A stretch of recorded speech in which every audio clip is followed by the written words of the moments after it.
favorite arcade is Funspot. One of my favorite memories was we got to stay in an arcade all night long. Back in the day, our parents paid for us to get locked inside an arcade. It was so amazing.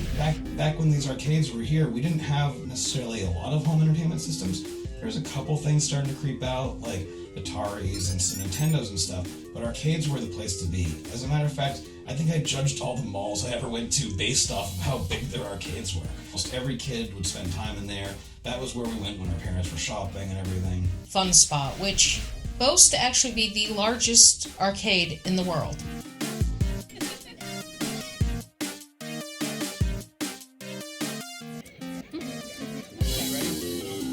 It's in Laconia, New Hampshire.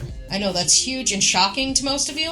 Who knew that New Hampshire had the largest arcade in the world? Been there a few times. The difference with this particular arcade is a lot of it is nostalgic. Not everything is old, but the majority of this particular arcade is older games that you would have been used to back in the day. Now, even though we've had a lot of fun at Dave & Buster's, I will argue that even though I consider it the candle to hold all the other ones too, I think my new favorite arcade is Funspot. This is one that was right on our noses this whole time, and we just discovered, even though it's been there, Funspot is this really, really interesting arcade where it's actually the largest arcade in the world. Okay, I don't know how this is right there, right next to us, but they have over, 600 games, I think? And not just that, but it's 3 floors. They've got almost half of those games are old games, including Flower, which is one of 2 in existence that works. The huge bank of pinball games, the huge that upstairs arcade area is like arcade museum, and so they've got a ton of just old school arcades up there, arcade games. Then downstairs, of course, they've got a lot of the ticket-based games. Maybe not as many as some of the other arcades, but still plenty of ticket-based games. Skee ball for tickets. They've got slot machines for tickets. They've got a lot of the skill type, hit the buzzer at the right time type games. And then just a ton of other regular arcade games like you would see, in the 80s, 90s, some of the shooting games like the Terminator ones and some of those. But not just that, they also have a full bowling alley. They also have a full indoor mini golf course, which isn't huge, but it's a full indoor mini golf course, it's 18 holes. And across the street, they have go-karts, which is pretty insane. Mm-hmm. And then right next door, they have a cash bingo hall. So, this place is massive.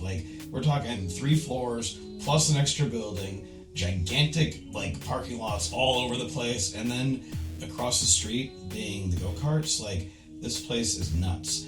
Inside of that, also, they've got a bar inside. Mm-hmm. And then not just, the bar, but it's a bar/tavern. They also have a pizza place at the other end.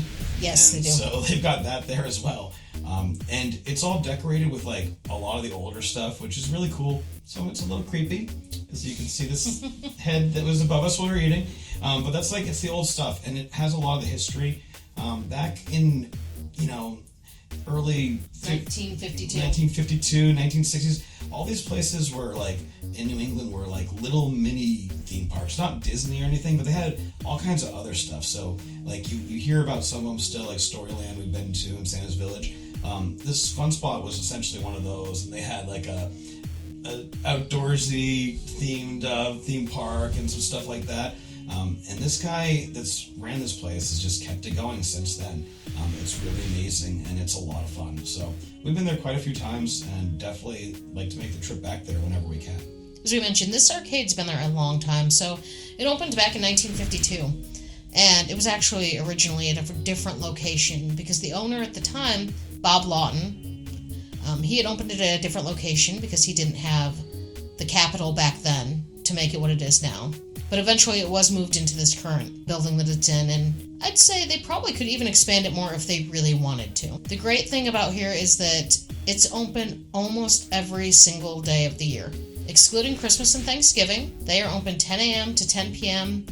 every day. So there's no rushing when you get off work to get down there. The other thing I really enjoy about it, and I know this isn't a big deal to some people, for nostalgic purposes, most arcades have now moved to the digital slide cards for tickets, tokens. For me, it's kind of like when you have a credit card. If you can't see what your balance is regularly in your hand, you're probably going to burn right through those tickets.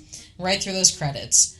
At Funspot, they still use the classic tokens, and it's actually very budget friendly as well. And I just love being able to divide up the coins between the kids. Everybody has their own cup and can take it. It's easier to kind of keep track of what you're spending. Probably part of the nostalgia in this as well is we just love pumping those coins in the machines.